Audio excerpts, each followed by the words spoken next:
क्या बिहार में अक्टूबर-नवंबर में चुनाव नहीं होंगे? आइए जानते हैं। चुनाव आयोग भी कंफ्यूज, चुनाव होता भी है तो कैसे होगा चुनाव प्रचार? चुनाव आयोग ने सभी राजनीतिक दलों से 31 जुलाई तक सुझाव मांगे हैं। बिहार में अक्टूबर-नवंबर में चुनाव होने हैं और जिस तरह से कोरोना का प्रसार बिहार सहित पूरे भारत में तेजी से हो रहा है, ऐसे में सवाल उठ रहे हैं कि क्या कोरोना के पीक काल में चुनाव कराना संभव है? इसका जवाब सीधे तौर पर ना तो कोई राजनीतिक दल नहीं दे रहा है, लेकिन ना ही कोई संस्था इस पर कुछ बोल रही है। सच कहें तो इसको लेकर चुनाव आयोग तक कंफ्यूज है कि आखिर वहां के लिए चुनाव की तारीख की घोषणा कैसे की जाए। आयोग को पता है कि बिहार में कोरोना की रफ्तार अभी तेज है और इसे देखते हुए ही 31 जुलाई तक वहां दोबारा लॉकडाउन लगाया गया है। उधेड़ बूंद में पड़े चुनाव आयोग ने अब गेंद विभिन्न राजनीतिक दलों के पाले में डाल दिया है। चुनाव आयोग ने राष्ट्रीय और क्षेत्रीय पार्टियों से सुझाव मांगे हैं कि महामारी के बीच चुनाव प्रचार और जनसभाओं का तरीका क्या होना चाहिए। सभी पार्टियां 31 जुलाई तक सुझाव भेज सकती हैं।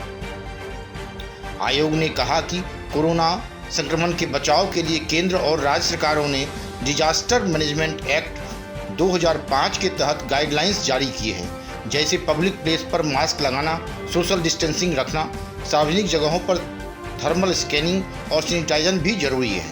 ऐसे में चुनाव प्रचार कैसे किया जाए?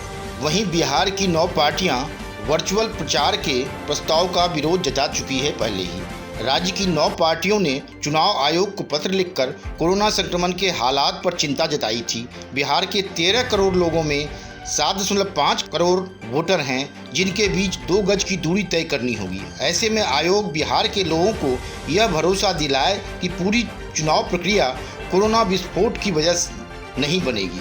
पत्र में ये भी कहा गया है कि बिहार में सिर्फ 34% लोगों के पास ही स्मार्टफोन है। ऐसे में वर्चुअल चुनाव प्रचार का कोई मतलब नहीं। साथ ही पूछा गया है कि क्या इससे स्वतंत्र और निष्पक्ष चुनाव संभव है। चुनाव आयोग को पत्र लिखने वाले डेलीगेशन में राजद के साथ Congress, CPM, CPI, CPI-ML, RLSP, VIP, हमसे और एलजेडी के नेता भी शामिल हैं। ऐसे में माना जा रहा है कि कोरोना के पीक में बिहार में चुनाव कराना संभव नहीं है। जानकार भी बताते हैं कि चुनाव के लिए फिलहाल माहौल ठीक नहीं है, इसलिए संभव है राजनीतिक दलों से 31 जुलाई तक फीडबैक मिलने के बाद चुनाव आयोग कोई अहम फैसला ले। इस फैसले में कुछ भी हो सकता है। मसलन कोरोना वायरस के प्रसार की तेजी को देखते हुए चुनाव कुछ महीनों तक टाला भी जा सकता है।